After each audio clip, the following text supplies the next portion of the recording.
అనలేదు. నేను మగపిల్లని కదా నేనెందుకు పని చేయాలి అన్నాడా? అనలేదు. అన్ని విషయాలు నేర్చుకునే ప్రయత్నం చేశాడు. సకల విద్యా ప్రవీణుడు అన్నాడంటే బహుశా అవసరమైతే బట్టలు ఉతకడం వచ్చి ఆయనకి బట్టలు ఉతుకుంటాడు, ఆయన తిన్న ప్లేట్లు కడుగుంటాడు. ఆయన సకల విద్య అన్నాడు కదా, అన్ని విద్యలు వచ్చాయనికి. అన్నీ నేర్చుకునే ప్రయత్నం చేయండి. నాకు అలాంటి పని రాదండి అని అనకూడదు, నేర్చుకోవాలి. మనకు ఒక మనిషికి అవసరమైన రోజు దైనందిన కార్యక్రమాలు ఏవైతే ఉంటాయో అవన్నీ మనవి మనం చేయటం నేర్చుకోవాలి. ఒకవేళ ఇంటి దగ్గర ఎవరైనా చేస్తే చేసి ఉండొచ్చు, కానీ మనకు వచ్చి ఉండాలి. ఇప్పుడు మా అమ్మ ఉంటే నాకు వంట చేసి పెడుతుంది, నా భార్య ఉంటే వంట చేసి పెడుతుంది. కానీ వాళ్ళిద్దరు అందుబాటులో లేకపోతే ఏ కూర నేను వండేసుకోగలుగుతాను, నేను వండేసుకొని ఏదైనా చేసుకోగలుగుతాను. నాకు వచ్చి కాబట్టి నాకు పెద్ద భయం లేదు. నేర్చుకొని ఉండాలి. ఇది మొదటి విషయం. ఇకపోతే రెండో విషయం చూద్దాం. అదేంటంటే మనందరికీ ఫ్రెండ్స్ ఉంటారు. ఓకేనా? ఇక్కడ ఇది చాలా సీరియస్ మ్యాటర్, చాలా జాగ్రత్తగా ఉండండి. మనందరికీ ఫ్రెండ్స్ ఉంటారు. కొంతమందికి తక్కువ మంది ఉంటారు, కొంతమందికి ఎక్కువ మంది ఉంటారు. అయితే ఫ్రెండ్ అని సెలెక్ట్ చేసుకునే విషయంలో చాలా జాగ్రత్తగా ఉండాలి. చాలా మంది మన పక్కన కూర్చున్నట్టు అందరూ మన ఫ్రెండ్ అనుకోకూడదు. మన క్లాస్లో ఉన్న వాళ్ళందరూ మన ఫ్రెండ్స్ అనుకుంటే అది పెంచుతాను. మనతో రోజు మాట్లాడే వాళ్ళందరూ మన ఫ్రెండ్స్ కాదు. ఫ్రెండ్ అని సెలెక్ట్ చేసుకునేటప్పుడు మంచి వాళ్ళని చూసి సెలెక్ట్ చేసుకోవాలి, లేదంటే దానివల్ల చాలా పెద్ద ప్రమాదం ఉంటుంది. మీకు ఒకసారి ఫస్ట్ దానియేలు గారి గురించి చూద్దాం. ఆయన ఏం చేశారు? దానియేలు గారికి ఎలాంటి స్నేహితులు ఉన్నారో చెప్పడానికంటే ముందు ఒకసారి మీకు ఒక చిన్న ఇన్సిడెంట్ చెప్తాను. అదేంటంటే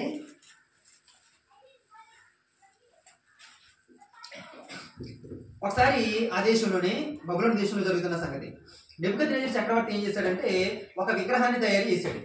విగ్రహాన్ని తయారు చేసి దేశంలో ఉన్న వాళ్ళు మొత్తం వచ్చి విగ్రహానికి దండం పెట్టాలని చెప్పాడు. చెప్తే అక్కడ షడ్రకు, మేషకు, అబేద్నెగో ఒక ముగ్గురు ఉంటారు. వాళ్ళు ముగ్గురు మాత్రం వెళ్ళి ఆ బొమ్మకి దండం పెట్టకుండా ఉంటారు. చక్రవర్తికి బాగా కోపం వస్తుంది. కోపం వచ్చి ఇలా పిలిపిస్తాడు. ఎవరిని? షడ్రకు, మేషకు, అబేద్నెగో ముగ్గురిని పిలిపిస్తాడు. పిలిపిస్తే వచ్చి ఎందుకు మీరు మొక్కలేదంటే వాళ్ళు ఒక ఆన్సర్ ఇచ్చారు. వాళ్ళు ఇచ్చిన ఆన్సర్ ఏంటో ఒకసారి 3వ అధ్యాయం 16వ వచనంలో ఉంది చూడండి. రాజుతో ఇలాగ చెప్పిరి, నెబుకద్నెజరు ఇందుని గురించి నీకు ప్రత్యుత్తరం ఇవ్వాలన్న చింత మాకు లేదు. మేము సేవించుచున్న దేవుడు మండుచున్న వేడిమి గల ఈ అగ్నిగుండంలో నుండి మమ్మల్ని రప్పించి రక్షించుటకు సమర్థుడు. మరియు నీ వశమున పడకుండా ఆయన మమ్మల్ని రక్షించును. ఒకవేళ ఆయన రక్షించకపోయినను రాజా, నీ దేవతలను మేము పూజింపమనియు నీవు నిలవబెట్టించిన బంగారు ప్రతిమకు నమస్కరింపమనియు తెలుసుకున్నాం. చాలు. ఈ ముగ్గురు ఆ బంగారు ప్రతిమకి మోకరించలేదు, దండం పెట్టలేదు. చక్రవర్తి కోపం వచ్చి అడిగాడు. అడిగితే అప్పుడు వీళ్ళు ఏం ఆన్సర్ ఇచ్చారంటే, రాజా నీకు ఏం ఆన్సర్ ఇవ్వాలని ఈ విషయంలో అసలు మాకేం టెన్షన్ లేదు. పెద్ద చక్రవర్తి పిలిచాడు, ఆయన ముందు ఏం మాట్లాడాలో ఏంటని మాకు పెద్ద భయం ఏమీ లేదు. నువ్వు నిలబెట్టిన బంగారు ప్రతిమకి మేము నమస్కరించం, మమ్మల్ని దేవుడు కాపాడుతాడు. ఒకవేళ మా దేవుడు కాపాడకపోతే చావనైనా చస్తాం కానీ మేము మాత్రం తప్పు చెయ్యం అని అన్నారు. ఎవరెవరు? చావనైనా చస్తాం కానీ తప్పు చెయ్యం అని ఎవరైతే చాలా స్ట్రాంగ్ గా నిలబడ్డారో ఇట్లాంటి వాళ్ళతో దానియేలు గారు స్నేహం చేశారు. ఒకసారి దానియేలు గారు ఎవరితో స్నేహం చేశారు? ఒకసారి 2వ అధ్యాయం 17వ వచనం చదవండి.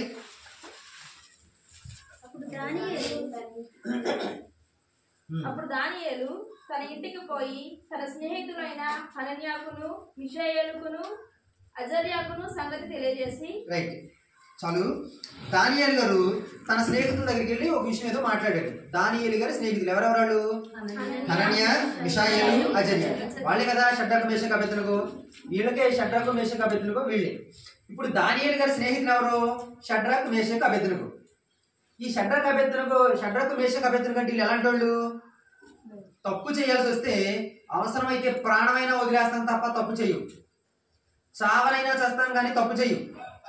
చావనైనా చేస్తాం కానీ దేవుని చిత్తానికి వ్యతిరేకమైన పని ఏదీ చెయ్యం అని ఎవరైతే తెగించి నిలబడ్డారో అలాంటి వాళ్ళతో దానియేలు గారు స్నేహం చేశారు. అంటే దానియేలు గారు తన స్నేహితులుగా ఎంచుకున్న వాళ్ళు ఎలాంటి వాళ్ళు అంటే, దేవుని చిత్తానికి వ్యతిరేకమైన పని చేయాలంటే దానికంటే ప్రాణం వదిలిపెట్టడమే బెటర్ అని ఫీల్ అయ్యే ఇలాంటి ఉన్నతమైన భక్తులు ఎవరైతే ఉన్నారో అలాంటి భక్తుల్ని స్నేహితులుగా సెలెక్ట్ చేసుకున్నారు దానియేలు. ఎందుకు దానియేలు గారిని దేవుడు ఉన్నతమైన స్థితికి తీసుకెళ్లాడు అంటే, రెండో విషయం ఏంటంటే, స్నేహితుని సెలెక్ట్ చేసుకునేటప్పుడు కూడా ఎవరితో పడితే వాళ్ళతో స్నేహం చేయాలి. ఎవరితో పడితే వాళ్ళతో స్నేహం చేయకుండా ఎవరైతే మంచోళ్ళు, ఎవరైతే దేవుని చిత్తానుసారంగా బ్రతుకుతున్నారో వీళ్ళు నా స్నేహితుల్లా ఉండాలని కోరుకున్నారు. అలాంటి వాళ్ళని సెలెక్ట్ చేసుకున్నాడు. దేవుడికి అది నచ్చింది ఆ గుణం. అందుకని అలాంటి వాడిని తీసుకెళ్లి ఉన్నతమైన స్థితిలో కూర్చోబెట్టారు. ఎవరితో పడితే వాళ్ళతో మనం స్నేహం చేస్తే అది నచ్చదు దేవుడికి. ఎందుకు మంచోళ్ళతో స్నేహం చేయాలి? మంచోళ్ళతో స్నేహం చేస్తే వచ్చే బెనిఫిట్ ఏంటి? ఒకసారి సామెతల గ్రంథం తీయండి. సామెతల గ్రంథం 27వ అధ్యాయం 6వ వచనం ఒకసారి చూడండి.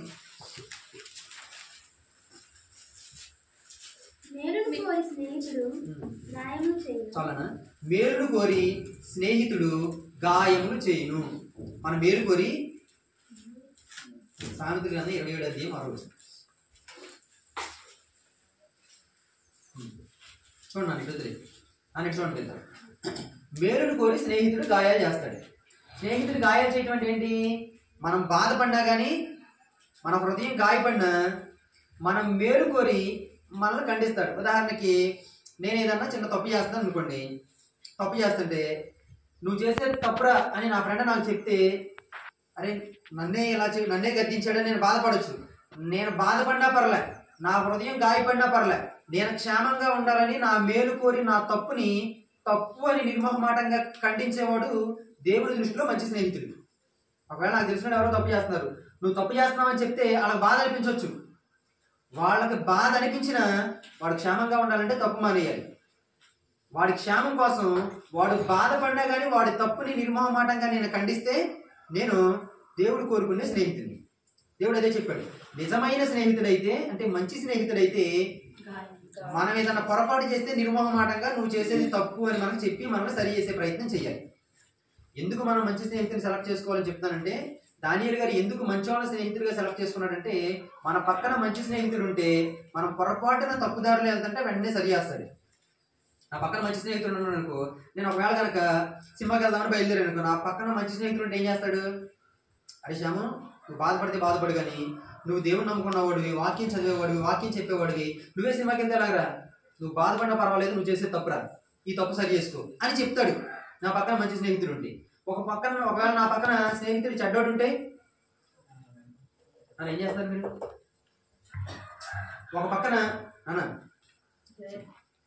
ఒకవేళ నా పక్కన స్నేహితుడు చెడ్డోడు ఉన్నాడు అనుకోండి, నేను సినిమాకి వెళ్దామంటే పదరా నేను కూడా వస్తానని బండి ఎక్కుతాడు. అదే మంచోడు ఉంటే ఆ పని చేయకూడదు నువ్వు అని నన్ను గద్దిస్తాడు. అవునా? ఒకవేళ నేను ఏదైనా త్రాగుదాం అనుకున్నాను అనుకోండి, నా పక్కన మంచి స్నేహితుడు ఉంటే ఏం చెప్తాడు? తప్పురా నువ్వు చేస్తుంది, త్రాగుబోతులు దేవుని రాజ్యాన్ని స్వతంత్రించుకోరని బైబిల్ చెప్పింది కదా, ఎందుకు అలాంటి పని చేయడానికి నువ్వు వెళ్తున్నావు? వద్దని చెప్తాడు. ఒకవేళ నా పక్కన చెడ్డోడు ఉంటే నేను తప్పు చేస్తున్నా ఏమీ గద్దించడు. మన పక్కన మంచి స్నేహితుడు ఉంటే ఒకవేళ తెలియక ఎప్పుడైనా మనం పొరపాటున ప్రమాదంలోకి వెళతంటే మనల్ని ఆపుతాడు. అందుకని మంచి వాళ్ళతో స్నేహం చేయాలి. ఈ విషయాన్ని ఎరిగిన దానియేలు గారు, అక్కడ చాలా మంది మనుషులున్నా ఆయనకి స్నేహితులు ముగ్గురే ఉన్నారు. ఎందుకు ఆ ముగ్గురిని సెలెక్ట్ చేసుకున్నారు? నిప్పులాంటి వాళ్ళు ఆ ముగ్గురు. అవసరమైతే ప్రాణమైనా వదిలేస్తారు తప్ప వ్యక్తిత్వాన్ని కోల్పోరు వాళ్ళు. అలాంటి వాళ్ళని స్నేహితులుగా పెట్టుకున్నాడు. మీరు ముఖ్యంగా చదువుకునే పిల్లలు కదా, మీకు చాలా మంది స్నేహితులు ఉంటారు. మీరు ఫ్రెండ్ అని సెలెక్ట్ చేసుకునేటప్పుడు, చిన్నపిల్లలు అంటే ఎవరితో పడితే వాళ్ళతో స్నేహం చేస్తారు. కనీసం హై స్కూల్కి వచ్చిన తర్వాత 6వ తరగతి పైన వాళ్ళైనా మీరు ఫ్రెండ్ అని సెలెక్ట్ చేసుకునేటప్పుడు మీ ఫ్రెండ్ మంచోడై ఉండాలి. మీరు ఎప్పుడైనా తప్పు చేస్తే నువ్వు చేస్తుంది తప్పు అని చెప్పగలిగినోడై ఉండాలి. నీతో పాటు తప్పు చేయడానికి సహకరిస్తున్నారనుకో, వాళ్ళు అసలు మంచి స్నేహితులు కాదు. ఆ విషయాన్ని మీరు గుర్తించాలి. చెడ్డోడితో స్నేహం చేస్తే ప్రమాదం ఎలా ఉంటుందంటే మీకు ఒక చిన్న ఉదాహరణ చెప్తాను. 2 సమూయేలు గ్రంథం 13వ అధ్యాయం ఒక స్టోరీ ఉంటుంది. దావీదు గారికి అబ్షాలోము కొడుకుంటాడు, ఆయనకి తామారు చెల్లి ఉంటుంది. అదే దావీదు గారికి అమ్నోను అని ఇంకో కొడుకుంటాడు. వినండి, అమ్నోను కొడుకుంటాడు. ఈ అమ్నోనుకి వరుసకి చెల్లయ్యి తామారు అనే అమ్మాయి మీద ప్రేమ పడుతుంది. ఈ అమ్నోను అనేవాడు తామారుని ప్రేమిస్తాడు. చెల్లి వరుసకి సొంత చెల్లిని ప్రేమించాడు వాడు. అమ్నోను ప్రేమిస్తే చెల్లి ఏం చెప్పాలని అర్థం కావట్లే, కాకపోతే చెల్లిని చెడు ఉద్దేశంతో చూస్తున్నాడు వీడు. అయితే ఈ అమ్నోనికి యెహోనాదాబ్ అని ఒక ఫ్రెండ్ ఉన్నాడు. ఆడ ఒక రోజు ఇంటికి వచ్చాడు. వచ్చి అమ్నోను చిక్కిపోతున్నావు ఏంటి రోజుకి, ఏమైంది నీకు అని అడిగాడు. ఏం లేదురా, నేను మా చెల్లిని ప్రేమించాను, ఏం చేయాలంటే అర్థం కావట్లేదు, మనసంతా చెల్లి మీదే ఉందని చెప్పాడు. అప్పుడు యెహోనాదాబ్ ఏం చేయాలి? బుద్ధుందా, అన్నం తిన్నావా, గడ్డి తింటున్నావు, నువ్వు చెల్లిని ప్రేమించడం ఏంట్రా దుర్మార్గుడా అని ఫుల్గా వాయించి అని సరి చేసే ప్రయత్నం చేయాలి. కానీ యెహోనాదాబ్ ఏం చేశాడు? అవునా, అయితే నేను ఒక ప్లాన్ చెప్తాను అని చెల్లిని పాడు చేయటం ఎలాగో ఒక ప్లాన్ చెప్పాడు యెహోనాదాబ్. యెహోనాదాబు చెప్పిన మాటని అమ్నోను యెహోనాదాబు మాట ప్రకారం నడుచుకొని మొత్తానికి చెల్లిని పాడు చేశాడు. చెల్లిని పాడు చేసిన తర్వాత పాపం చెల్లి ఏడ్చుకుంటూ ఇంటికి పోయింది. ఈ విషయం తెలిసి అబ్షాలోము, తామరు సొంతాన్ని అబ్షాలోముకి ఈ విషయం తెలిసి వచ్చి అమ్నోను పట్టుకొని చంపేశాడు. అమ్నోను చచ్చిపోయాడు. అమ్నోను చరిత్ర అయిపోయింది. మొత్తం ఫ్యామిలీ చాలా డిస్టర్బ్ అయిపోయింది. ఇదంతా ఎందుకు చెప్పానంటే అమ్నోను యెహోనాదాబుని స్నేహితుడిగా పెట్టుకున్నాడు. ఒకవేళ అమ్నోను పక్కన యెహోనాదాబు కాకుండా ఏ షడ్రకు లాంటి ఉంటే ఏం చేశాడు? చెంపలు వాయించి వీడికి బుద్ధి చెప్పి సరి చేసేవాడు. కానీ యెహోనాదాబు లాంటి చెడ్డోడు స్నేహితుడిగా ఉండటం వల్ల తప్పు చేయాలని అమ్నోను అనుకున్నప్పుడు అమ్నోను సరి చేసే ప్రయత్నం చేయకుండా దాన్ని ప్రోత్సహించే ప్రయత్నం చేశాడు. ప్రమాదంలో పడిపోయాడు. నేను అనుకుంటాను ఒకవేళ అమ్నోను కనుక స్నేహితుడిని సెలెక్ట్ చేసుకునేటప్పుడు ఏ షడ్రక్ లాంటి ఏ మేషక్ లాంటి ఏ అబెద్నెగో లాంటి ఏ దానియేలు గారు లాంటి ఏ పౌలు గారు లాంటి ఏ బాప్తిస్మం ఇచ్చే యోహాను గారు లాంటి స్నేహితుడిగా సెలెక్ట్ చేసుకుని ఉంటే అమ్నోను చెడు ఆలోచన వస్తే వచ్చింది, కనీసం స్నేహితుడైనా సరి చేసేవాడే. తర్వాత రోజుల్లో రాజుగారు కుమారుడిగా చాలా గొప్పగా బతికేవాడే. కానీ ఒక్క చెడ్డ స్నేహితుడు ఉన్న కారణం చేత జీవితం పాడైంది. అందుకని స్నేహితుల్ని సెలెక్ట్ చేసుకునేటప్పుడు మంచోళ్ళ కాదా, వాళ్ళు వాక్యానుసారంగా బ్రతికేవాళ్ళ కాదా, వాళ్ళు దేవుణ్ణి గౌరవించేవాళ్ళ కాదా చూసి వాళ్ళని స్నేహితులుగా పెట్టుకోవాలి. క్లాస్మేట్స్ చాలా మంది ఉంటారు, చాలా మందితో మాట్లాడతాం, చాలా మందితో మనకు పరిచయాలు ఉంటాయి. కానీ మనకు ఫ్రెండ్ ఎవరో అవ్వాలి, మన బెస్ట్ ఫ్రెండ్ ఎవరై ఉండాలి, మన ఆలోచనలు పంచుకోవాలి. ఎవరితో పంచుకోవాలి? దేవుడి చిత్తానుసారంగా నడుచుకునే మంచి వ్యక్తితో స్నేహం చేయాలి. ఓకేనా? ఇది మీరు గుర్తుంచుకోండి. కొంతమంది అప్పుడప్పుడు మన చర్చకొచ్చే పిల్లలు కూడా ఏ ఫ్రెండ్స్, ఇప్పుడు నా బెస్ట్ ఫ్రెండ్ అని కొంతమందిని ఫోటోలు స్టేటస్ పెడతారు. వీడు ఎవరినైతే బెస్ట్ ఫ్రెండ్ అని పెడుతున్నారు వాళ్ళు పరమ దుర్మార్గులు. నాకు తెలిసిన ఒక పిల్ల ఉంది, మా బెస్ట్ ఫ్రెండ్ అని ఒక అమ్మాయిని కలిసి ఫోటో తీసి స్టేటస్ పెట్టింది. ఎవరైతే బెస్ట్ ఫ్రెండ్ అని పెట్టిందో ఆ అమ్మాయి చాలా వరస్ట్ క్యారెక్టర్. అలాంటి వరస్ట్ క్యారెక్టర్ ఉన్న అమ్మాయితో స్నేహం చేస్తే బైబిల్ ఒప్పుకుంటుందా? దానికి ఒప్పుకోదు. మన స్నేహితులు మంచోళ్ళు అయి ఉండాలి. ఇక్కడ ఉన్న పిల్లలందరూ మీకు ఎవరైతే ఫ్రెండ్స్ ఉన్నారో మీరు తప్పు చేసినప్పుడు వాళ్ళు గద్దించేవాళ్ళ, మీరు చేసే తప్పుకి ప్రోత్సాహం అందిస్తున్నారా? ఆ విషయాన్ని ఒకసారి మీరు పరిశీలన చేసుకొని, మీరు తప్పు చేస్తున్నప్పుడు ఇప్పుడు మిమ్మల్ని వాళ్ళు గద్దించట్లేదు అనుకోండి, వాళ్ళు మంచోళ్ళు కాదు, మంచి స్నేహితులు కాదు. మీకు మంచోళ్ళు చెడ్డలు అనేది మనకు అనవసరం, కానీ మీకు వాళ్ళు మంచి స్నేహితులు కాదు. అందుకని మంచి వ్యక్తులను స్నేహితులుగా పెట్టుకోవాలి. కొరింథీ పత్రికలో చెప్తాడు, దుష్ట సాంగత్యం మంచి నడవడిని చేసేస్తుంది. మీరు చెడ్డలతో స్నేహం చేస్తే కనుక మీరు మంచోళ్ళే. చక్కగా కూర్చొని సెలవు రోజున అటు ఇటు సినిమాలకు శిఖార్లు తిరగకుండా చక్కగా వాక్యం నేర్చుకున్నారంటే మీరు మంచోళ్ళే. కానీ మంచోళ్ళైన మీరు చెడ్డలతో స్నేహం చేస్తే కనుక పాడైపోతారు అని బైబిల్ చెప్పింది. లేదు నేను వాళ్ళతో కలిసి ఉంటాను కానీ వాళ్ళు చేసే తప్పులేమీ చేయను అన్న వరకు కుదరదు. బైబిల్ చెప్పింది దుష్ట సాంగత్యం మంచి నడవడిని జరిపిద్దని. చెప్పిన తర్వాత నేను వాళ్ళతో కలిసి ఉన్నాను కానీ నేను ఏ చెడు చేయను, నేనేంటో నాకు తెలుసు, నా వ్యక్తిత్వాన్ని నేను కాపాడుకుంటానంటే బైబిల్ కంటే మించిన వాళ్ళం కాదు కదా. దుష్ట సాంగత్యం ఖచ్చితంగా మంచోడిని చెరిపేస్తుంది. అందుకని చెడ్డోళ్ళతో స్నేహం చేయకుండా జాగ్రత్తగా ఉండాలి. మీ స్నేహితులు ఎవరు ఒకసారి చూసుకోండి, వాళ్ళు మీరు తప్పు చేసినప్పుడు గద్దించేవాళ్ళ కాదా చూడండి. మీరు ఎప్పుడైనా సినిమా పాట పాడారు, వాళ్ళు మిమ్మల్ని గద్దించలేదా? మీరు ఎప్పుడైనా బూత్ మాట తిట్టారు, అది నువ్వు చేసిన తప్పని మీకు వాళ్ళు చెప్పట్లేదా? అయితే వాళ్ళు మంచి స్నేహితులు కాదు. నీ పక్కన ఉన్నవాడు మంచి స్నేహితుడు అయితే నిర్మోహమాటంగా నువ్వు చేస్తున్న తప్పు అని నీకు చెప్పాలి, చెప్పుండాలి. ఇంకొక మాట చెప్పాలి, చెడ్డోళ్ళతో స్నేహం చేస్తే ఏమవుతారంటే మనం వెంటనే చెడ్డోళ్ళం కాకపోయినా చూసేవాళ్ళు మనల్ని చెడ్డోళ్ళం అని అనుకుంటారు. ఒక బాగా త్రాగుబోతుడు బండి మీద నేను రోజు వెళ్తున్నాను, చూసేవాళ్ళు ఏమనుకుంటారు? రోజు ఆ తాగుబోతుడితో కలిసి తిరుగుతున్నాను, వీడు కూడా తాగుతున్నాడేమో అనుకుంటారు. అంతేనా? చెడ్డోళ్ళతో కలిసి తిరిగితే మంచోళ్ళను కూడా చెడ్డోళ్ళు అనే సమాజం అనుకుంటుంది. తెలుగులో చిన్నప్పుడు ఒక పద్యం ఉంటుంది, కాని వాణి తోడ కలిసి మెలుగుతున్న కానివాణిగానే కాంతులు అతని, తాటి కింద పాలు తాగిన చందాన విశ్వదాభిరామ వినురవేమ అని ఒక పద్యం రాశారు వేమన గారు. ఏంటి? కానివాణి తోడ కలిసి మెలుగుతున్న కానివాణిగానే కాంతులు అతని. కానివాడంటే చెడ్డవాడు, చెడ్డవాడితో కలిసి తిరుగుతుంటే చెడ్డోడనే సమాజం అనుకుంటుందంట మనల్ని. ఎలాగా? ఒకడు తాటి చెట్టు కింద నుంచొని పాలు తాగుతున్నాడు, కానీ చూసేవాడు ఏమనుకుంటారు? కళ్ళు తాగుతున్నాడు అనుకుంటాడు. పాపమాడు తాగింది పాలే, కానీ చూసేవాడికి కళ్ళు తాగుతున్నాడనే అనిపిస్తుంది. ఎలాగైతే తాటి చెట్టు కింద నుంచొని పాలు తాగినా చూసేవాడికి కళ్ళు తాగినట్టు కనిపిస్తుందో, చెడ్డోడితో కలిసి తిరుగుతుంటే చూసే మనల్ని సమాజం చెడ్డోళ్ళని అనుకుంటుంది. అందుకని చెడ్డ అలవాట్లు ఉన్న వాళ్ళు ఎవరైతే ఉంటారో వాళ్ళతో కలిసి తిరగడం కూడా మానేయండి. ఓకేనా? స్కూల్లో చాలా మంది పిల్లలు చాలా వలర్గా ఉంటారు. స్కూల్లో చదువుకునే పిల్లలు కూడా చాలా వరస్ట్ క్యారెక్టర్ ఉన్న పిల్లలు కొంతమంది ఉంటారు. అలాంటి వాళ్ళతో కలిసి తిరగడం కూడా మానేసింది. మీ భవిష్యత్తు అయితే చాలా మంచిది. వాళ్ళతో కలిసి తిరిగితే చూసేవాళ్ళు కూడా ఏమనుకుంటారు? మిమ్మల్ని మీరు చెడ్డోళ్ళని అనుకుంటారు. ఎందుకు ఆ చెడ్డ పేరు మోయాలి? మనం మంచి వాళ్ళని కూడా చెడ్డోళ్ళని ఎందుకు అనిపించుకోవాలి?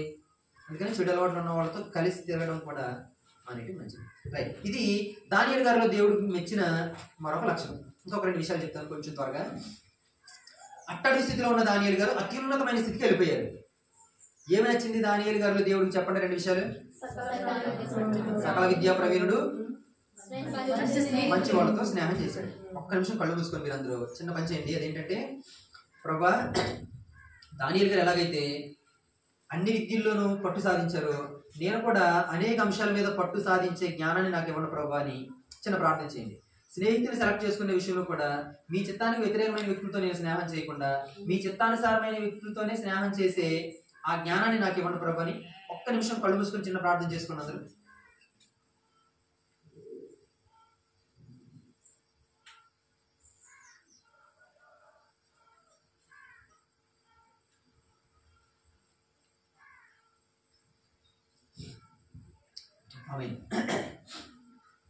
కూర్చోండి. ఎప్పుడైనా దేవుడి మాటలు అయిన తర్వాత విని వదిలిపెట్టేయకూడదు. దాన్ని వెంటనే ఆచరణలో పెట్టే ప్రయత్నం చేయాలి. మీరు ఒకసారి దేవుడి మాటలు విని దాన్ని ఆచరణలో పెడితే దేవుడికి ఏమనిపిస్తుంది అంటే, నిన్న నేను పలానా సేవకుడితో మాట్లాడాను, ఆ సేవకుడి ద్వారా మాట్లాడటంతోనే ఆ పిల్ల వెంటనే సరి చేసుకుంది. అంతకుముందు వంట చేసి అలవాట్లేదు, పాస్టర్ గారు చెప్పడంతో ఇంటికి వెళ్ళిన తర్వాత వంట చేద్దామని మొదలుపెట్టింది. అంటే సేవకుడు చెప్పిన మాటకి గౌరవం ఇచ్చింది. సేవకుడు చెప్పిన మాట గౌరవం ఇచ్చింది కాబట్టి ఈ పిల్లని ఆశీర్వదించాలని దేవుడికి అనిపిస్తుంది. నేను చెప్పిన తర్వాత కూడా ఇంటికి అసలు నా మాటను మీరు పట్టించుకోలేదు అనుకోండి, దేవుడికి ఏమనిపిస్తుంది? అరే ఇంతసేపు చెప్పించిన కనీసం ఈ పిల్ల అసలు ఏం స్పందించలేదు అంటే, సేవకుడి మాట అంటే గౌరవం లేదంటే నా మాట అంటేనే గౌరవం లేదని దేవుడు ఫీల్ అవుతారు. అందుకని మీరు ఇంటికి వెళ్ళడంతో ఏం చేస్తారు? ఈ రోజు ఏదైతే నేర్చుకున్న దాన్ని వెంటనే ఆచరణలో పెట్టే ప్రయత్నం చేయాలి. ఇది 3వ విషయం చెప్తాను. మనం ఎప్పుడైనా భూమి మీద పుట్టడంతోనే మనం మంచిగానే బ్రతుకుతూ ఉంటాం. బ్రతుకుతూ ఉంటే అపవాదికి అది నచ్చదు, సాతానికి అది నచ్చదు. సాతాన్ ఏం చేస్తుంటాడంటే, అసలు సాతాన్ యొక్క ముఖ్యమైన టార్గెట్ ఏంటి? అసలు సాతాన్ అనేవాడు ఎక్కడి నుంచి వచ్చాడు? ఒకప్పుడు వాడు పరలోక రాజ్యంలో ఉన్న ఒక దూతే. అక్కడ గర్వించి నేను కూడా దేవుడు అంటే దేవుడి కంటే గొప్ప ఒక ఫీలింగ్లోకి వెళ్ళిపోయేసరికి దేవుడికి అది నచ్చక కిందకు త్రోస్తే అతనే అపవాది అని మనం వింటూ ఉంటాం. అపవాది యొక్క టార్గెట్ ఏంటంటే, దేవుడు నన్ను పరలోక రాజ్యంలో నుంచి నెట్టేసాడు కాబట్టి అసలు ఎవడు పరలోక రాజ్యంలోకి వెళ్లకుండా నేను ఆపాలి. దేవుడు ఎప్పుడు సంతోషపడతాడు? ఒక పాపి మారు మనసు పొందితే దేవుడు సంతోషపడతాడు. అంటే అందరూ పాపులుగా ఉంటే దేవుడికి బాధ.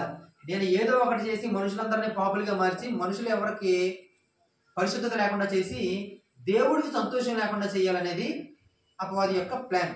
అందుకోసం అపవాది ఏం చేస్తుంటాడంటే, ప్రతి మనిషికి తప్పు చేసే అవకాశం కల్పించి ప్రతి మనిషి పాప అయిపోయేటట్టు చేయడం కోసం అపవాది ప్రయత్నం చేస్తూ ఉంటాడు. అందులో భాగంగా మనందరికీ తప్పు చేసే అవకాశం ఏదో రూపంలో వస్తూనే ఉంటుంది. అందరి దగ్గరికి ఒకే రూపంలో తప్పు చేసే అవకాశం రాదు. ఒకరి దగ్గరికి తాగుదాం ధర అని ఎవడో ఫ్రెండ్ పిలుస్తాడు, అతనికి ఆ రకంగా ఆగమనం వస్తుంది. ఇంకొకరికి ఎవరికి ఏదో ఇంకొక చెడు చేసే ఇంకా తెలియకపోవటం ఉంది. కొంతమంది ఎవరు నిన్ను ప్రేమిస్తున్నానో వస్తారు, ఆ రకంగా పాపంలో దించాలని అపవాది ప్రయత్నం చేస్తారు. యోసేపు గారి దగ్గరికి దేవుడు ఏం చేశాడు? ఒక అమ్మాయిని పాపం చేయడం కోసం యోసేపు గారి దగ్గరికి పంపించాడు. ఆ రకంగా యోసేపు గారిని పాడు చేయాలని చూశాడు. ఇంకొకరి దగ్గరికి ఇంకొక అవకాశం ఏదో పంపిస్తాడు వాళ్ళ పాపంలో దించడం కోసం. అవ్వమ్మ గారిని పాపంలో దించడం కోసం ఒక కాయను పంపించాడు, తినకూడదు ఒకదాన్ని తినమని పంపించాడు. అంటే అపవాది ఒక్కొక్కరికి ఒక్కొక్క గేల వేసి అందరినీ పాపంలో లాగడానికి ప్రయత్నం చేస్తాడు.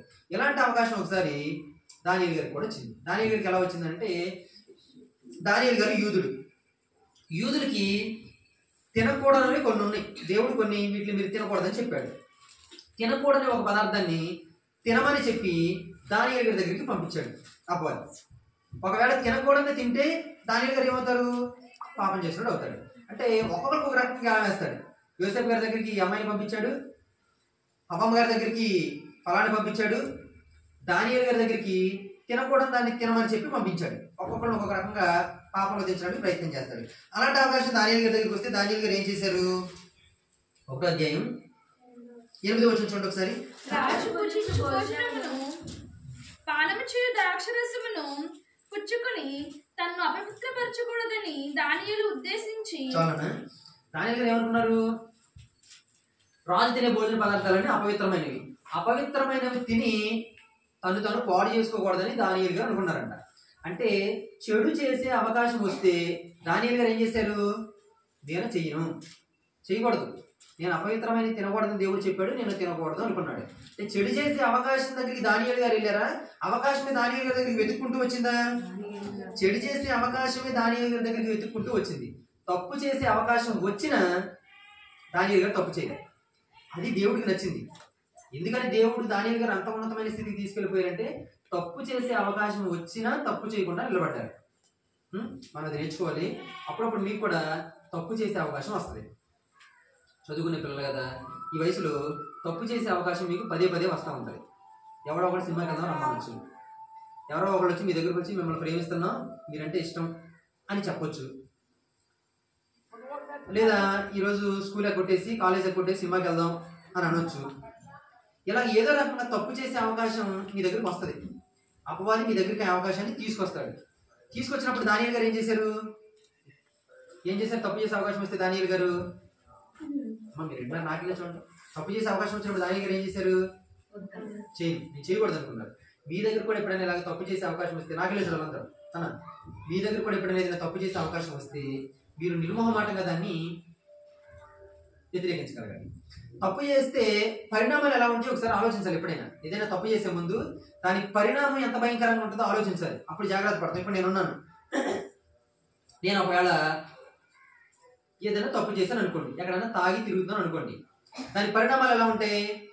ఇప్పుడు వరకు మీరు నన్ను గౌరవిస్తున్నారు, నేను ఎప్పుడో రేపు మీకు తాగి కనపడ్డాను అనుకో, మీరందరూ ఏమనుకుంటారు? వీడు నేను గంట సేపు మైకి పట్టుకొని నీతులు చెప్పాడు, తాగి తిరుగుతున్నాడని నా మీద ఉన్న గౌరవం తొక్కే సరిపోద్దా? మొత్తం గౌరవం పోద్ది. నేనంటే అంతకుముందు పిల్లలు చాలా మంది, మా ఇంటి దగ్గర ఉన్న పిల్లలు వాళ్ళు మా అన్ని సేవ చేస్తున్నాడు, మా అన్ని అలా చేస్తున్నాడు, ఇలా చేస్తున్నాడు అని గొప్పగానే చెప్పుకుంటూ ఉంటారు. నేను కనుక ఎక్కడైనా తాగి చెడు చేసి కనపడితే నా గురించి ఏం చెప్పుకుంటారు? చాలా ఇబ్బందిగా ఫీల్ అవుతారు. ఎవరన్నా అడిగారు అనుకో, అమ్మ మీ అన్న ఏదో సేవ చేస్తాడు అవి చెప్పి తాగి తిరుగుతున్నాడు ఏంటని ఎవరన్నా అన్నారనుకోండి, ఎంత సిగ్గుపడతారు వాళ్ళు. నేను తప్పు చేస్తే నన్ను అంతకుముందు గౌరవించిన వాళ్ళు ఎవరు గౌరవించరు, నన్ను అంతకుముందు ప్రేమించిన వాళ్ళు ఎవరు ప్రేమించరు. అంతకుముందు నేను కనిపించగానే చాలా మర్యాదగా ఉన్న వాళ్ళు నేను కనిపించినప్పుడు చాలా అగౌరవంగా ప్రవర్తిస్తారు. నేను తప్పు చేసిన విషయం భవిష్యత్తు రోజుల్లో నా పిల్లలకు తెలిసింది అనుకో, పిల్లలకి ఎలా ఉంటుంది? మా నాన్న ఎలాంటోడా అని చాలా ఇబ్బందిగా ఫీల్ అవుతారుగా. ఇవన్నీ ఒక పక్కన పెడితే చచ్చిపోయిన తర్వాత తప్పు చేసినప్పుడు ఎక్కడికి వెళ్ళిపోతాడు? నరకానికి వెళ్ళిపోతాడు. ఒక తప్పు చేస్తే దాని పరిణామాలు చాలా భయంకరంగా ఉంటాయి, చాలా భయంకరంగా ఉంటాయి. ఒక్కసారి మన మీద ఒక చెడ్డ పేరు పడ్డ తర్వాత దాని పరిణామాలు చాలా తీవ్రంగా ఉంటాయి. అందుకని ఏదైనా చిన్న విషయంలో తప్పు నిర్ణయం తీసుకునే ముందు 10 సార్లు ఆలోచించాలి. మనం అప్పటికప్పుడు కలిగే ఆనందం గురించి ఎప్పుడు కూడా చూడకూడదు, దీని పరిణామం ఎంత భయంకరంగా ఉంటుందని ఆలోచించాలి. చాలా మంది పిల్లలు స్వల్పకాలిక ఆనందాల కోసం తొందరపడి చిన్న చిన్న తప్పులు చేస్తారు. కొద్ది కాలం ఆనందాన్ని ఇచ్చే వాటి కోసం చిన్న పొరపాటు చేస్తారు, కానీ దాని ఎఫెక్ట్ చాలా భయంకరంగా ఉంటుంది. అందుకని తప్పు చేసే ముందు జాగ్రత్తగా ఆలోచించాలి. దానియేలు గారికి తప్పు చేసే అవకాశం వచ్చింది, అయినా చేయలేదు, గొప్పడయ్యాడు. యోసేపు గారికి తప్పు చేసే అవకాశం వచ్చింది, అయినా చేయలేదు, గొప్పడయ్యాడు. ఇంకా మోషే గారి గురించి కూడా చెప్పాలంటే, మోషే గారు ఒక పెళ్లి కాని అమ్మాయి ఆపదలో ఉంది. మోషే గారు సింగిల్గా ఉన్నాడు, వెళ్ళి ఆ అమ్మాయికి హెల్ప్ చేశాడు. మోషే గారు తెలుసుగా మీకు, హెల్ప్ చేశాడు. అక్కడ మోషే గారు ఉన్నాడు పెళ్లి కాని కుర్రాడు, ఆ అమ్మాయి పేరు సిప్పోరా ఉంది, ఆ అమ్మాయి కూడా పెళ్లి కాలేదు. ఆ అమ్మాయి ఏదో ఇబ్బందులు ఉంటే మోషే గారికి హెల్ప్ చేశారు, ఇద్దరికి పెళ్లి కాలేదు. పెళ్లి కాని అమ్మాయి ఆపదలో ఉంటే మోషే గారికి హెల్ప్ చేస్తే వెంటనే ఆ అమ్మాయికి మోషే గారి మీద చాలా గౌరవం కలిగి ఉంటుంది. చాలా గౌరవం కలిగి ఉంటుందా? చాలా మంచి కుర్రలా ఉన్నాడు అనిపించి ఉంటుంది. అప్పటికి మోషే గారికి పెళ్ళి అవ్వలేదు. అప్పుడు మోషే గారు ఉన్న పరిస్థితులు పిల్లనిచ్చేవాళ్ళు ఎవరు లేరు. దేశాన్ని వదిలిపెట్టేసి ఎక్కడో పారిపోయి ఒంటరిగా ఎటో వెళ్ళిపోతే అక్కడెక్కడో కలిసింది ఈ అమ్మాయి. మోషే గారికి ఎలాగో నాకు తోడలేదు, ఈ అమ్మాయిని పెళ్లి చేసుకుంటే బాగుంటుందన్న ఆలోచన కలిగి ఉండొచ్చు. ఆ అమ్మాయికి కూడా ఆ లేడీ రెక్క చెల్లెలు పెద్ద అమ్మకి పెళ్ళి అవ్వలేదంటే చాలా భారం ఉంది వాళ్ళ నాన్నకి. కుర్రోడు మంచివాడు సింగిల్గా దొరికాడు, ఆ అమ్మాయికి కూడా చెడుగా చూసే అవకాశం రావచ్చు, ఆలోచన పుట్టవచ్చు. కానీ ఇద్దరు ఎవరు అలా చేయలేదు. మోషే గారు కూడా ఒక రకంగా సింగిల్గా ఒక అమ్మాయి దొరికింది, అయినా మోషే గారు చెడు ఉద్దేశంతో ఆ అమ్మాయిని చూడలే. తర్వాత వాళ్ళు పెద్దవాళ్ళు ఇష్టపడి పెళ్లి చేసుకున్నారు, కానీ తప్పు ఆలోచన చేయలే. ఆ మోషే గారిని దేవుడు గొప్ప నాయకుడిని చేశాడు. తప్పు చేసే అవకాశం మనకు వచ్చినా తప్పు చేయకుండా మనం ఉంటే అప్పుడు దేవుడు మనల్ని గొప్పవాళ్ళుగా ఆశీర్వదిస్తాడు. ఎలా ఉండగలుగుతాం అంటే దానికి 2 పనులు చేయాలి. తప్పు చేసే అవకాశం మీకు వస్తూ ఉంటుంది. అందరికీ అందరూ గుర్తుపెట్టుకోండి, మీరు పెళ్ళయ్యేలో ఎవరో ఒకళ్ళు వచ్చి మిమ్మల్ని ప్రేమిస్తున్నాను, మీరు బాగున్నారు, మీ మాట బాగుంది, మీ పాట బాగుంది అంటారు. ఎవరో ఒకళ్ళు అన్నారు కదా అని చెప్పి మనం ముందుకెళ్ళకూడదు. ఎవడో ఒకడు సినిమాకి వెళ్దాం అంటాడు, ఎవడో ఒకడు చేదో తప్పు చేద్దాం అంటాడు అన్న మనం జాగ్రత్తగా ఉండకూడదు. మొన్న లైవ్ వస్తుంది ఒక విషయం చెప్తాం అనుకున్నా కానీ, నాకు తెలిసిన ఒక 4 పిల్లలు సిగరెట్ తాగుతున్నారు. చిన్న పిల్లలు 4వ తరగతి చదివే పిల్లలు సిగరెట్ తాగుతున్నారు. 4వ తరగతి చదివాడు తాగుతుంటే అందులో ఒకరిని ఎలా ఎందుకు తాగుతున్నారంటే, సార్ ఈడే నేర్పించాడండి, ఈడే తాగమన్నాడు అన్నాడు ఆ పిల్లడు. అంటే ఒకడెవడో వచ్చి సిగరెట్ తాగుదాం రారా అన్నాడు. ఈడేమనాలి, నేను రాత్రా మేము చేయకూడదు అన్నాడు దానియేలు గారి లాగా. కానీ వీడు రారా అని అడిపించేసరికి ఇటు కూడా బయలుదేరి వెళ్ళాడు, అందరూ సిగరెట్ తాగారు. నేను చెప్పేది ఏంటంటే, ఇలాగే చిన్నపిల్లల దగ్గర నుంచి తప్పు చేసే అవకాశం వస్తూ ఉంటుంది. వచ్చినప్పుడు దాన్ని రిజెక్ట్ చేయాలి. చేయకపోతే కనుక నష్టపోతాం. అవునా? ఎలా చేయగలుగుతాం? తప్పు చేసే అవకాశం వచ్చినా చేయకుండా ఉండగలగాలంటే దానికి మీరు 2 పనులు చేయాలి. ఒకటి ఏంటంటే, ఒకసారి కీర్తన గ్రంథం తీయండి, 37వ కీర్తన 11వ వచనం చూడండి. దాని నాలుగు చాలా రెఫరెన్స్ ఉంటాయి కానీ నేను ఒకటి చెప్తాను. దీనులు భూమిని స్వతంత్రించుకొందరు, బహుక్షేమము కలిగి సుఖించెదరు. భక్తిహీనులు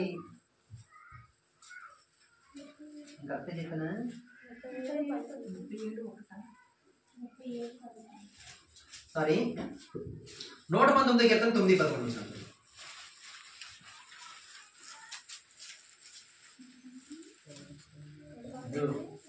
యవనస్తులు దేని చేత తన నడక శుద్ధిపరచుకుందరు. నీ వాక్యమును బట్టి దాన్ని జాగ్రత్తగా చూచుకున్నట్టు చేతనే కదా నా పూర్ణ హృదయంతో నేను వెతికి ఉన్నాను. యవనస్తులు దేని చేత తమ నడతని శుద్ధి చేసుకుంటారు? నీ వాక్యాన్ని బట్టి జాగ్రత్తగా చూసుకున్నట్టు చేతనే కదా అన్నాడు. అంటే ఒక యవనస్తుడు నడతని శుద్ధిగా ఉంచుకోవాలంటే ఎలా సాధ్యమవుతుంది? వాక్యాన్ని జాగ్రత్తగా చూసుకోవడం వల్ల అది సాధ్యమవుతుందని చెప్పాడు. అంటే మనం పాపంలో పడకుండా ఉండాలంటే మనకి వాక్యాన్ని బాగా ధ్యానం చేసే అలవాటు ఉండాలి. ఎవరైతే బాగా వాక్యాన్ని చదివే అలవాటు ఉంటుందో వాళ్ళు పాపంలో పడకుండా ఉండగలుగుతారు. ఒకవేళ పాపంలో పడితే దాని పరిణామాలు తీవ్రంగా ఉంటే అంతిమంగా నరకానికి వెళ్ళిపోతాం. ఆ పరిస్థితి రాకుండా ఉండాలంటే తప్పు చేసే అవకాశం వచ్చినా తప్పు చేయకుండా ఉండాలి. ఎలా ఉండగలుగుతామనంటే దేవుని వాక్యాన్ని బాగా ధ్యానం చేస్తే తప్పు చేయకుండా ఉండగలుగుతాం. ఇది ఒకటి. దానికి సంబంధించి చాలా డిఫరెన్స్లు ఉన్నాయి. ఇంకొక విషయం చెప్తాను. తప్పు చేయకుండా ఉండగలగాలంటే దానికి దేవుడి సహాయాన్ని తీసుకోవాలి. అపవాది చాలా శక్తిమంతుడు. ఎంత శక్తిమంతుడు అంటే యేసుక్రీస్తు ప్రభు దగ్గరకు వచ్చి యేసుక్రీస్తు ప్రభుకి రెఫరెన్స్లు చూపించి శోధించే ప్రయత్నం చేశాడు. చాలా బలవంతుడు అపవాది. అపవాదిని ఎదుర్కొని అపవాది వేసే బాణాల్ని మనం తిప్పి వెనక పంపడం. అంటే తప్పు చేయడానికి అపవాది అవకాశం ఇచ్చినప్పుడు తప్పు చేయకుండా దాన్ని మనం ఎదుర్కోవడం చాలా కష్టం. ఎందుకంటే అపవాది చాలా బలవంతుడు. అలాంటి బలవంతుడైన అపవాది మనల్ని పాపంలో దించడానికి ప్రయత్నం చేస్తే అపవాదిని ఎదుర్కోవాలంటే మన వల్ల కాదు, దేవుడి సహాయం లేకపోతే. అందుకని దేవుడిని అడగాలి, ప్రభువా పదే నాకు తప్పు చేసే అవకాశాలు వస్తున్నాయి, అపవాది తప్పు చేయడానికి నన్ను ప్రేరేపిస్తున్నాడు, దయచేసి అపవాది నన్ను తప్పు చేయడానికి ప్రేరేపించిన అపవాది శోధనలో చిక్కుకోకుండా నన్ను కాపాడండి, నేను పవిత్రతను కోల్పోకుండా పరిశుద్ధంగా జీవించే అవకాశం నాకు ఇవ్వండి అని దేవుడి సహాయాన్ని అడగాలి. ఓకేనా? ఒకసారి మీరు 119వ కీర్తనలోని 37వ వచనం ఒకసారి చూడండి. వ్యర్థమైన వాటిని చూడకుండా నా కనులు తిప్పివేయము, ఈ మార్గంలో నడుచుకున్నటకు నన్ను బ్రతికింపుము. 33 నుంచి చదివితే అదే భావజాలం ఉంటది. అక్కడ ఆ భక్తుడు ప్రార్థన చేశాడు, చెడు చూడకుండా నా కన్నులు తిప్పేయండి అని ప్రార్థన చేశాడు. అపవాది పదే చెడు చూడాలని నిన్ను ప్రేరేపిస్తూ ఉండొచ్చు. చెడు చూడటానికి వెళ్దాం రమ్మని ఏ ఫ్రెండ్ ద్వారానో ప్రేరేపించవచ్చు. అలాంటప్పుడు భక్తుడు ఏమని ప్రార్థన చేసుకున్నాడు? చెడు చూడకుండా నా కన్నులు తిప్పేయి అని ప్రార్థన చేసుకున్నాడు. అంటే చెడు చూడడం అని నాలుగా నేను అనుకుంటే ఉండలేను, అదే దేవుడి సహాయం చేస్తే ఉండగలుగుతాను. అందుకని పాపం చేయకుండా ఉండగలిగేటట్లుగా మీ సహాయం నాకు అనుగ్రహించమని ఆ భక్తుడు ప్రార్థన చేసుకున్నాడు. మనం కూడా తప్పు చేసే అవకాశం అపవాదిస్తూ ఉంటాడు. తప్పు చేయకుండా మనం ఉండాలనంటే రోజు వాక్యం చదువుకోవటం, రోజు ప్రార్థన చేసుకోవటం, ఈ అలవాటు మనకు ఉంటే కనుక తప్పు చేయకుండా చాలా వరకు బ్రతకగలుగుతాం. ఓకేనా? అది మనం మనసులో పెట్టుకోవాలి. ఇది మనసులో పెట్టుకొని ఎప్పుడైనా తప్పు చేసే అవకాశం వచ్చినప్పుడు వెంటనే దాన్ని వ్యతిరేకించే ప్రయత్నం మీరు చేయాలి. అది చేయకుండా అవకాశం వచ్చింది కదా, నాకు కాబట్టి అవకాశం వచ్చింది కదా అని ముందడుగు వేసామనుకోండి, తర్వాత రోజుల్లో మనం దేనికి పలికినాం. ఇప్పుడు ఎవరో వచ్చినట్టు ప్రేమిస్తున్నాను అన్నారు కదా అని చెప్పేసి నేను తప్పు చేశాను అనుకోండి, ఇప్పుడు నిలబడి వాకింగ్ చెప్పగలుగుతానా? నన్ను అది వెంటాడుతూ ఉంటుంది. ఎవరో తాగడానికి రమ్మన్నారు, వెళ్ళి తాగాను అనుకోండి, వాకింగ్ చెప్పగలుగుతానా? నన్ను వెంటాడుతూ ఉంటుంది. దాని పరిణామాలు తీవ్రంగా ఉంటాయి. అందుకని మీకు ఇక్కడ చిన్నపిల్లలు వస్తూ ఉంటాయి, ఇక్కడ నుంచి మీకు అప్పుడప్పుడు చిన్న చిన్న తప్పులు చేసే అవకాశం వస్తూ ఉంటాయి. అవకాశము వచ్చినా తప్పు చేయకుండా ఉండటం అవసరం. వాళ్ళని దేవుడు తీసుకెళ్లి ఉన్నతమైన స్థితిలో పెడతారు. దానియేలు గారు అట్లాంటి స్థితిలో ఉన్నాయని దేవుడు తీసుకెళ్లి అత్యున్నతమైన స్థితిలో పెట్టాడు. కారణం ఏంటి? ఆయనకి తప్పు చేసే అవకాశం వచ్చినా కానీ తప్పు చేయలేదు. ఆ తత్వం దేవుడికి బాగా నచ్చింది. ఒకవేళ మీకు తప్పు చేసే అవకాశం రాగానే మీరు టెంప్ట్ అయిపోతాను అనుకోండి, దేవుడికి నచ్చను. మీరు నాకు అవకాశం రాగానే నేను తొందరపడ్డాను అనుకోండి, దేవుడికి నేను నచ్చను. దేవుడికి మనం నచ్చాలంటే అవకాశం వస్తుంది, అప్పుడు దాన్ని వ్యతిరేకించాలి. ఓకేనా? ఇక్కడ ఉన్న వాళ్ళకి ఎవరికైనా చూడండి, మీ ఫ్రెండ్స్ ఎవరైనా వచ్చి చిన్నపిల్లలకైనా చెప్పాల్సి వస్తుంది. ఎందుకంటే ఇప్పుడు స్కూల్లో టోఫీ అని ఒక ప్రోగ్రామ్ ఉంది, టొబాకో ఫ్రీ ఎడ్యుకేషన్ ఇన్స్టిట్యూషన్ అని ఒక ప్రోగ్రామ్ ఉంది. ఆ ప్రోగ్రామ్ ఉద్దేశం ఏంటంటే స్కూల్లో చదువుకునే పిల్లలు చుట్టా బీడీ సిగరెట్లు తాగకుండా, ఒక్క పళ్ళు తినకుండా, డ్రగ్స్ వాడకుండా పిల్లలను కంట్రోల్ చేయడం ఆ ప్రోగ్రామ్ యొక్క ఉద్దేశం. స్కూల్లో చదివే పిల్లలు చుట్టా బీడీలు తాగకుండా కంట్రోల్ చేయడం ఏంటంటే తాగేవాళ్ళు ఉన్నారు స్కూల్లో పిల్లలు. అలాగా వ్యవస్థ అంతా భ్రష్టుపట్టిపోయింది. ఇలాంటి పరిస్థితుల్లో కొన్ని పెద్ద పెద్ద విషయాలు చిన్నపిల్లలకు కూడా చెప్పాల్సి వస్తుంది. ఓకేనా? ఒకవేళ మీ దగ్గరికి ఎవరైనా వచ్చి ఎప్పుడైనా పిల్లలు అంత జాగ్రత్తగా ఉండండి. ఎవరైనా వచ్చి సినిమాకి వెళ్దాం రండి అన్నారు అనుకోండి, అంటే మీరేం చెప్పాలి? వెరీ గుడ్, చెప్పగలగాలి. అంత కఠినంగా చెప్పలేకపోయినా ప్లీజ్ ఏమనుకోవద్దు, నాకు ఇంట్రెస్ట్ లేదు, నేను రాను అని చెప్పడం నేర్చుకోవాలి. ఓకేనా? తర్వాత ఎవరైనా వచ్చి ఈరోజు స్కూల్ మానేసి సరదాగా అక్కడ తిరిగి వద్దాం రండి అన్నారు, ఏం చెప్పాలి? అలా వెళ్ళకూడదు, వద్దు, మనం అలా చేయొద్దు అని చెప్పాలి.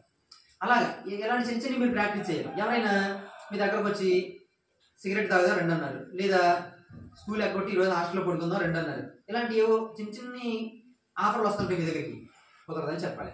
పిల్లలు ఎవరైనా వచ్చి మీరు బాగున్నారు, మీ మాటలు బాగున్నాయి, మీ పాటలు బాగున్నాయి, మీరంటే ఇష్టం అన్నారు అనుకోండి, అప్పుడు ఏం చేయాలి? నన్ను కాబట్టి ఇలా అన్నారా అనుకోకూడదు. అపవాది నా మీద బాణం వేశాడు, నా మీద బాణం ఎక్కుపెట్టాడు, నేను కనుక దీన్ని తిప్పి కొట్టకపోతే ప్రమాదంలో పడిపోతాను అనుకోవాలి. నాకు ఆఫర్ వచ్చిందంటే నేను అందంగా ఉన్నాను కాబోలు, నేను గొప్పవాడిని కాబోలు అని ఫీల్ అవ్వకూడదు. అపవాది నన్ను ముంచేయడానికి ప్రయత్నం చేస్తున్నాడు అనే ఆలోచన రావాలి మనకి. ఓకేనా? ఎప్పుడైనా ఇలాంటి అవకాశాలు మీకు వచ్చాయనుకోండి, నిర్మోహమాటంగా దాన్ని తిరస్కరించండి. దానియేలు గారికి ఆఫర్ వచ్చింది, తిరస్కరించాడు, గొప్పోడయ్యాడు. యోసేపు గారికి ఆఫర్ వచ్చింది, తిరస్కరించాడు, గొప్పోడయ్యాడు. హవ్వమ్మకి ఆఫర్ వచ్చింది, తిరస్కరించలేకపోయింది, శపించబడింది. అవును కదా? ఈ విషయం మనసులో పెట్టుకోండి. పిల్లలందరికీ ఇలాంటి తప్పు చేసే అవకాశాలు కలుగుతూనే ఉంటాయి. మానసికంగా మెంటల్గా మీరు ప్రిపేర్ అయిపోయి ఉండాలి. ఎవడైనా నా దగ్గరకు వచ్చి వాక్య విరుద్ధమైన పని ఏదైనా చేద్దామని చెప్తే అడికి ఎలా ఆన్సర్ ఇవ్వాలో ముందే ప్రీప్లానెడ్గా ఉండండి. అలాంటి ఆన్సర్ ఇవ్వండి, పాపంలో పడకుండా జాగ్రత్త పడే ప్రయత్నం చేయండి. చివరి ఇంకొక మాట చెప్పేసి ముగించేస్తాను. అదేంటంటే ఇది చాలా చాలా ఇంపార్టెంట్ మాట. ఇక్కడ మీరు కొంచెం యాక్టివ్గా ఉండండి. నేను కొన్ని రెఫరెన్స్లు చెప్తాను, అట్లా మీరు నాకు చూడకుండా అప్పు చెప్పాలి ఇప్పుడే, ఆ తర్వాత నేను ముగిస్తాను. అదేంటంటే 3 విషయాలు చెప్పాను ఇప్పటికి మీకు. మన అంశం ఏంటి? అట్టడుగు స్థితిలో ఉన్న దానియేలు గారు అత్యున్నతమైన స్థితికి చేరిపోయారు. ఏమి నచ్చింది దేవుడికి ఆయనలో? 3 విషయాలు చెప్పాను. ఏమి నచ్చింది? అన్ని విషయాల మీద పట్టు సాధించాలని తపన ఉంది. రెండోది, స్నేహితుని సెలెక్ట్ చేసుకునేటప్పుడు ఎవరితో పడితే వాడితో స్నేహం చేయకుండా మంచోళ్ళే కాదని చూస్తున్నారు. కొంతమంది మన కులమా కాదని చూసుకుని స్నేహం చేసే వాళ్ళు ఉంటారు, అందంగా ఉన్నారా లేదా అని చూసుకొని స్నేహం చేసే వాళ్ళు ఉంటారు, వాళ్ళ డబ్బులు ఉన్నాయా లేదా అని చూసుకొని వాళ్ళ స్నేహితులుగా సెలెక్ట్ చేసుకునే వాళ్ళు ఉంటారు. అదిగా చూడాల్సింది. ఆడు వాక్యానుసారమైన మనిషి కాదా అని చూసి వాళ్ళని స్నేహితులుగా పెట్టుకోండి. మిగతా వాళ్ళందరితో కూడా జనరల్గా మాట్లాడతాం. నేను చెప్పేది ముఖ్య స్నేహితుల విషయంలో ఇది చూసుకోవాలి. ఇంకా ఏమి నచ్చింది దేవుడికి? ఆయనలో తప్పు చేసే అవకాశం వచ్చింది, అయినా తప్పు చేయలేదు. మనకు కూడా అలా ఉంటే దేవుడు మనల్ని కూడా ఆశీర్వదిస్తాడా? ఆశీర్వదిస్తాడు. మళ్ళీ ఒకసారి కళ్ళు మూసుకొని ఒక 1 నిమిషం చిన్న ప్రార్థన చేసుకోండి. ప్రభువా, నన్ను పాపంలో దించడం కోసం అపవాది నాకు ఏదైనా అవకాశం కల్పిస్తే నేను ఎలాంటి పాపంలో చిక్కుకోకుండా దానియేలు గారి లాగా పరిశుద్ధతను కాపాడుకుని బలమైన వ్యక్తిగా నన్ను తీర్చిదిద్దిన ప్రభువా అని చిన్న ప్రార్థన చేయండి.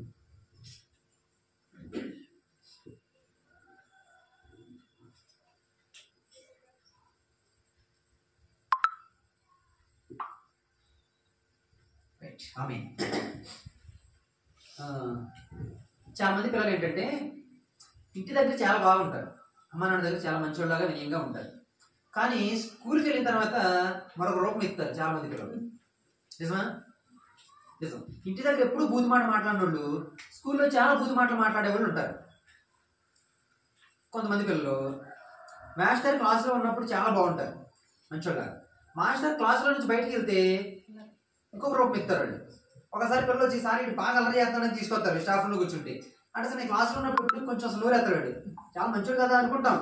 కానీ సార్ మీరు అలా అనుకుంటున్నాడు, ఈ సంగతి మీకు తెలియదు అంటారు వాళ్ళు. అంటే ఏంటి, మాస్టర్ ఉన్నప్పుడు ఒక రకంగా లేనప్పుడు ఒక రకంగా ఉంటారు కొంతమంది. కొంతమంది పాస్టర్ గారి దగ్గర ఒక రకంగా ఉంటారు, బయటికి వెళ్ళిన తర్వాత మరొక రకంగా ఉంటారు కొంతమంది. నిజం కదా? నిజం.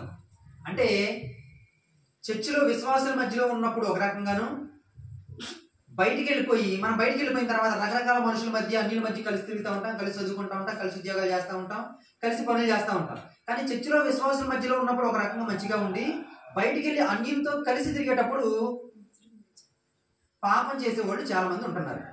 అవునా కదా? ఇంట్లో ఎందుకు మంచిగా ఉంటున్నాడు, అమ్మా నాన్న ఉన్నారు, అమ్మా నాన్న చూస్తున్నారు కాబట్టి. బయటికి వెళ్ళిన తర్వాత ఎందుకు తప్పు చేస్తున్నాడు, మా అమ్మా నాన్న చూడట్లేదు కదా, ధైర్యం. క్లాస్లో మాస్టర్ ఉన్నప్పుడు ఎందుకు మంచిగా ఉన్నాడు, మాస్టర్ ఉన్నాడు చూస్తున్నాడని. మరి మాస్టర్ లేనప్పుడు ఎలా అల్లరి చేస్తున్నాడు, మాస్టర్ చూడట్లేదు కదా, ధైర్యం. పాస్టర్ గారు ఉన్నప్పుడు వినయంగా ఉంటున్నాడు, ఎందుకని, అమ్మో సేవకుడు చూస్తున్నాడని భయం. పాస్టర్ గారు లేనప్పుడు ఇష్టం వచ్చినట్టు ప్రవర్తిస్తున్నారు, మా పాస్టర్ గారు చూడట్లేదు నాకేంటి, ధైర్యం. ఇదే కదా? అంటే బయటికి వెళ్ళిపోయి అన్యుల మధ్యలోకి వెళ్ళిపోయినప్పుడు ఎవరో చూడట్లేదు కదా అని పాపం చేయడం చాలా చోట్ల జరుగుతుంది. అయితే దానియేలు గారు యూదా దేశంలో ఉన్నప్పుడు యూదుల మధ్య మంచిగా ఉండేవాడు. ఈ దానియేలు గారు అన్యుల మధ్యలోకి వెళ్ళిపోయాడు. అనుకోని రీతిలో బబులోను దేశానికి చెరకెళ్ళిపోయాడు. బబులోను దేశంలో ఉన్నది అందరూ ఎవరు, అన్యులు. అన్యుల మధ్యలోకి వెళ్ళాడు, అన్యుల మధ్యలో ఉన్నాడు.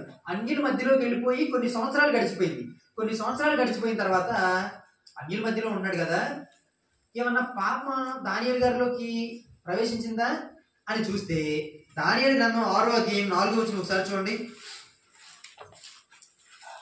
కొంతమంది కుట్రదారులు దానియేలు ఏదైనా పాపం దొరికిద్దని వెతుకుతూ ఉంటారనమాట. వెతుకుతూ ఉంటే ఏం జరిగిందో 6వ అధ్యాయం 4వ వచనం చూడండి. అందుకు ప్రధానులను అధిపతులను రాజ్యపాలన విషయంలో దానియేలు మీద ఏదైనా ఒక నింద మోపబడినని ఉండి తగిన హేతువు కనిపెట్టుతుంది. దానియేలు నమ్మకస్తుడై ఏ నేరమైనను ఏ తప్పైనను చేయవాడు కాడు. దానియేలు నమ్మకస్తుడై ఏ నేరమైనను ఏ తప్పైనను చేయవాడు కాదు. ఎక్కడ ఉన్నారు దానియేలు గారు ఇప్పుడు? ఏమైనా చర్చిలో ఉన్నారా? లేదు, అసలు యూదుల మధ్య లేడు ఆయన. దానియేలు గారు అన్యుల మధ్య బతుకుతున్నాడు. అంటే విశ్వాసుల మధ్యలో నుంచి అన్యుల మధ్యలోకి వెళ్ళాడు. అన్యుల మధ్యలో ఉంటున్న దానియేలు గారు ఒక్క తప్పు కూడా చేయలేదు. అంటే యూదుల మధ్య విశ్వాసుల మధ్య ఉన్నప్పుడు ఎలాగైతే ఉన్నారో అన్యుల మధ్యలోకి వెళ్ళి అన్యుల మధ్య బ్రతుకుతున్నప్పుడు కూడా అలాగే ఉన్నారు. అంటే ఇంట్లో అమ్మా నాన్న దగ్గర ఉన్నప్పుడు ఎలా ఉన్నారు, బయటికి వెళ్ళిన తర్వాత కూడా అలాగే ఉన్నాడు. చర్చిలో పాస్టర్ గారి దగ్గర ఉన్నప్పుడు ఎలా ఉన్నాడు, బయటికి వెళ్ళిన తర్వాత కూడా అలాగే ఉన్నాడు.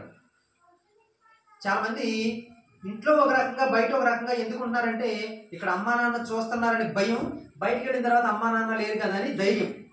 నిజమా కదా? చాలా మంది ఇంటి దగ్గర బూతులాడిన స్కూల్లో బూతులాడేవాళ్ళు లేరా? ఇంటి దగ్గర మంచిగా స్కూల్కి వెళ్ళిన తర్వాత తప్పులు చేసేవాళ్ళు, కాలేజీకి వెళ్ళిన తర్వాత తప్పులు చేసేవాళ్ళు చాలా మంది ఉన్నారు కదా. ఏంటి వాళ్ళ ధైర్యం అంటే ఎవరో చూడట్లేదని. అదే కదా, ఎక్కువ మంది బయటకు వెళ్ళిన తర్వాత తప్పులు చేయడానికి ధైర్యం ఏంటి, ఎవరో చూడట్లేదని ధైర్యం. అయితే ఎవరో చూడకపోవచ్చు. ఒకవేళ నువ్వు చదువుకోవడానికి కాలేజీకి వెళ్ళిన తర్వాత మీ అమ్మ చూడకపోవచ్చు నువ్వు ఎలా బ్రతుకుతున్నావు, మీ నాన్న చూడకపోవచ్చు, మీ పాస్టర్ గారు చూడకపోవచ్చు. కానీ ఎప్పుడు మనల్ని దేవుడు చూస్తూనే ఉంటారు. అవునా కదా? ఇంటికి ఎంత ధైర్యంగా తప్పు చేస్తాడంటే మా అమ్మ నాన్న చూడట్లేదని ధైర్యం. కానీ అమ్మా నాన్న చూడట్లేదని మాత్రమే అనుకుంటున్నాడు కానీ పిల్లోడు ఎప్పుడు దేవుడు మనల్ని చూస్తూనే ఉంటాడు. దేవుడు మనల్ని చూస్తుంటాడా? ప్రతిరోజు చూస్తుంటాడా? చూస్తుంటాడు. ఒకసారి బైబిల్లో నేను మీకు ఒక 3 రెఫరెన్స్లు చెప్తాను. మీరు చచ్చిపోయే వరకు, నేను చచ్చిపోయే వరకు మనందరికీ ఆ రెఫరెన్స్లు గుర్తుంటాయి. ఓకేనా? దీని ఒకసారి 33వ కీర్తన 14వ వచనం చదవండి. 13, 14లో కూడా ఉంటుంది. మీరు 14వ వచనం ఒకటి చదవండి. 33వ కీర్తన 14వ వచనం. ఈ 3 నేను అందరిని అడుగుతాను. మళ్ళీ నాకు మీరు ఆ 3 చూడకుండా చెప్పిన తర్వాత నేను ప్రార్థన చేస్తాను. 33వ కీర్తన 14వ వచనం. తానున్న నివాస స్థలంలో నుండి భూలోక నివాసులందరి వైపు ఆయన చూచుచున్నాడు. తానున్న నివాస స్థలంలో నుండి భూలోక నివాసులందరి వైపు దేవుడు చూస్తున్నారు. అంటే ఇప్పుడు నేను ఇక్కడ ప్రసంగం చెప్పడం దేవుడు చూస్తున్నారు. ఇక్కడ మీరు కూర్చున్న వాక్యం వినడం దేవుడు చూస్తున్నాడు. అక్కడ కాసేపు నిద్రపోయాడు, ఆ విషయం దేవుడు చూస్తున్నారు. కొంతమంది అప్పుడప్పుడు పక్క వాళ్ళతో మాట్లాడుతున్నారు, ఆ విషయం నా సేవకుడు మాట్లాడుతున్నా పక్క వాళ్ళతో మాట్లాడుతున్నారు కదా, ఆ విషయం దేవుడు చూస్తున్నాడు. అంటే భూలోక నివాసులందరి వైపు దేవుడు చూస్తున్నాడు. బహుశా మీ అమ్మ అన్నిసార్లు నేను చూడకపోవచ్చు. ఇంట్లో ఉన్నంతసేపే అమ్మ చూస్తుంది, క్లాసులో ఉన్నంతసేపే మాస్టర్ చూస్తాడు, చర్చిలో ఉన్నంతసేపే పాస్టర్ గారు చూస్తాడు. కానీ భూలోక నివాసులందరి వైపు చూస్తూ ఉండేది ఎవరు? దేవుడు. 33వ కీర్తన 14వ వచనం మీకు ఎక్కడికి వెళ్ళా మిమ్మల్ని వెంటాడాలి, దేవుడు నన్ను చూస్తున్నాడు అనేది. 11వ కీర్తన 4వ వచనం చూడండి, అందులో 3వ లైన్ నుంచి యెహోవా తన పరిశుద్ధ ఆలయంలో 3వ లైన్ నుంచి తన కనుదృష్టి చేత ఆయన వారిని పరిశీలించుచున్నాడు. అవకాశం ఉంటే మీకు అభ్యంతరం లేకపోతే అసలు నేను చెప్పిన 3 అండర్లైన్ చేసేయండి, గుర్తుపెట్టుకోండి. చదవండి 11వ కీర్తన 4వ వచనం 3వ లైన్ నుంచి. ఆయన నరులను కనులారా చూచుచున్నాడు. ఆయన నరులను కన్నులారా చూచుచున్నాడు. తన కనుదృష్టి చేత తన కనుదృష్టి చేత ఆయన వారిని పరిశీలించుచున్నాడు. ఆయన వారిని పరిశీలించుచున్నాడు. దేవుడంట నరులను కన్నులారా చూచుచున్నాడు. అంటే దేవుడు మనలందరినీ కన్నులారా చూస్తున్నాడు. ఓకేనా? అంటే ఈ రెండు వచనాల్లో కూడా ఏముంది? దేవుడు తానున్న నివాస స్థలములో నుండి భూలోక నివాసులందరి వైపు చూస్తున్నాడు. నరులను కన్నులారా పరిశీలించుచున్నాడు ఆయన. అంటే ఇక్కడ చివరిలో అదే కదా, పరిశీలన చేస్తున్నాడు దేవుడిని. అంటే ఎవరితో మాట్లాడుతున్నారు, ఎవరెవరితో స్నేహం చేస్తున్నారు, ఎవరు ఎక్కడెక్కడికి తిరుగుతున్నారు, ఎవరు ఏ పనులు చేస్తున్నారు, ఎవరు సెల్ ఫోన్లో ఏం చూస్తున్నారు, ఇవన్నీ దేవుడు పరలోక రాజ్యంలో నుండి చూస్తూ ఉంటాడు. ఓకేనా? ఈ 2 రెఫరెన్స్ అదే చెప్తున్నాయి. మీరు ఎక్కడికి వెళ్ళినా, మీరు ఎప్పుడైనా పొరపాటున ఎవ్వరు లేరు, మీరు ఒక్కళ్ళే ఉన్నారు, అక్కడ సెల్ ఫోన్ పెట్టుకొని చెడు చిత్రం చూడాలనుకోండి, మీకు వెంటనే ఏం గుర్తు రావాలి? ఓ దేవుడు చూస్తున్నాడు. 33వ కీర్తన 14వ వచనం, 11వ కీర్తన 4వ వచనం, దేవుడు నన్ను చూస్తున్నాడు. ఈ భయం మిమ్మల్ని వెంటాడాలి. ఎవ్వరు లేరు, మీరు ఒక్కళ్ళే గదిలో ఉన్నారు, తలుపేసి కూర్చున్నారు, చెడు ఆలోచనలు ఏవో వస్తున్నాయి, వెంటనే ఏం గుర్తు రావాలి? ఓ దేవుడు చూస్తున్నాడు. ఆ ఫీలింగ్ మనల్ని నిత్యం వెంటాడాలి. నేను ఆ వచనాలని ఎప్పుడు చదువుతూ ఉంటాను, పదే చదువుతాను ఈ వచనాలు. నేను ఇప్పుడు ఏవైతే చెప్తున్నానో వీటిని నేను పదే ఎందుకు చదువుతానంటే, నేను ఎక్కడికి వెళ్ళినా నన్ను జాగ్రత్తగా బ్రతికేటట్టు ఈ వాక్యాలు చేస్తాయి. అమ్మో దేవుడు చూస్తున్నాడు, నేను జాగ్రత్తగా బ్రతకపోతే నన్ను శిక్షిస్తాడన్న భయం మనల్ని వెంటాడాలి. ఇంకొక మాట చెప్తాను, 15వ అధ్యాయం 4వ వచనం, సామెతల గ్రంథం 15:4. సామెతలు 15:4 అన్నా? 4 ఒకసారి చూడండి, 3 అయింది, 3 చూడండి, యెహోవా కన్నులు అందరూ చదవండి. యెహోవా కన్నులు ప్రతి స్థలం మీద నుండును, చెడ్డవారిని మంచివారిని చూచుచుండును. యెహోవా కన్నులు ప్రతి స్థలము మీద నుండును, చెడ్డవారిని మంచివారిని అవి చూచుచుండును. సాధారణంగా దేవుడు చర్చిలో ఉంటాడు, అక్కడ ఉండి భక్తులు ప్రార్థనలు వింటాడని కొంతమంది అమాయకంగా అనుకుంటుంటారు. కానీ బైబిల్ ఏం చెప్తుందంటే, యెహోవా కన్నులు చర్చి మీదే కాదు ప్రతి స్థలము మీద ఉండను. కొంతమంది పేకాట ఆడుతున్నారు, అక్కడ దేవుడు చూస్తూనే ఉంటాడు. కొంతమంది కూర్చొని తాగుతున్నారు, అక్కడ దేవుడు చూస్తూనే ఉంటారు. ఎవరో ఒక అమ్మాయి అబ్బాయి అమ్మా నాన్న తెలియకుండా పార్కులో కూర్చొని ఉన్నారు, ఆ సంగతి దేవుడు చూస్తూనే ఉంటాడు. ఎవరో కొంతమంది సెల్ ఫోన్లో చెడు చిత్రాలు చూస్తున్నాడు, దేవుడు అది చూస్తూనే ఉంటాడు. కొంతమంది కలిసి అక్కడ వ్యభిచారం చేస్తున్నారు, అది దేవుడు చూస్తూనే ఉంటాడు. యెహోవా కన్నులు ప్రతి స్థలము మీద ఉంటాయి. ఎవరో చూస్తాయి? చెడ్డోళ్ళని మంచోళ్ళని అందరినీ దేవుడి కన్నులు చూస్తూనే ఉంటాయి. అంటే అమ్మా నాన్న చూడట్లేదు కదా